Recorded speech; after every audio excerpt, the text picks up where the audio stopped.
Hi everybody, we're still working on our pajama pants.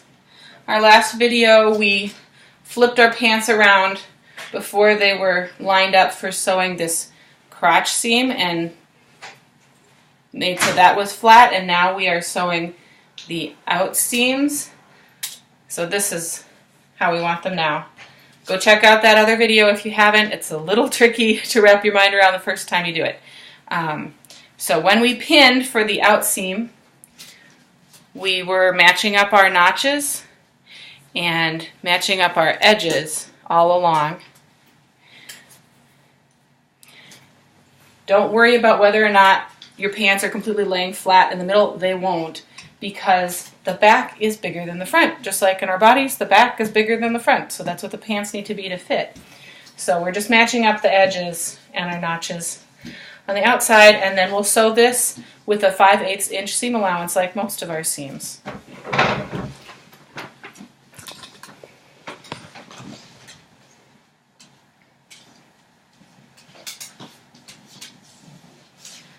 Like before, we're going to have the bulk of our fabric off to the left, away from the sewing machine.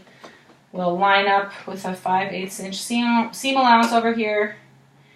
Put our presser foot down, needle in. We'll backstitch at the top and at the bottom. It's a pretty straightforward seam. And you're probably getting pretty good at this now, getting used to it. We'll go forward and back. Take pins out as we go. And sew at a speed that you're comfortable at. And remember, we're looking at where the edge of the fabric is matching up with that 5/8 inch line. We're not watching the needle.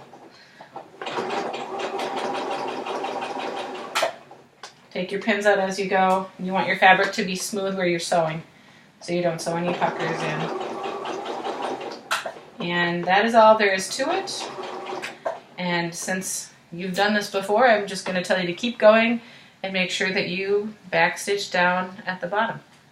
Happy sewing.